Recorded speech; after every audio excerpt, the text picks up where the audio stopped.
In this guide, I will be showing you guys how to fix CIBC login error on iPhone. Let's get started. First, it's important to check whether the problem is on CIBC's side or your device because sometimes online banking can go down due to server issues or maintenance. To check that, launch your preferred browser. Now type in CIBC server status and search for it. Navigate to the website down detector. If other users are reporting the same login problem, it's the server issue. If everything looks normal, then the issue is likely on your iPhone. In that case, start by closing the CIBC app completely and restarting your phone. Next, make sure your app is updated to the latest version. For that, launch App Store, search for the app CIBC. Once app appears, if you see the option update, click on it, as outdated versions often trigger login or access errors.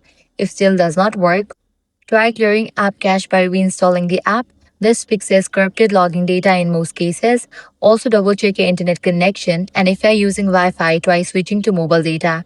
In some cases, CIBC may also change or update their login system, which can temporarily lock access until you sign in again with updated credentials.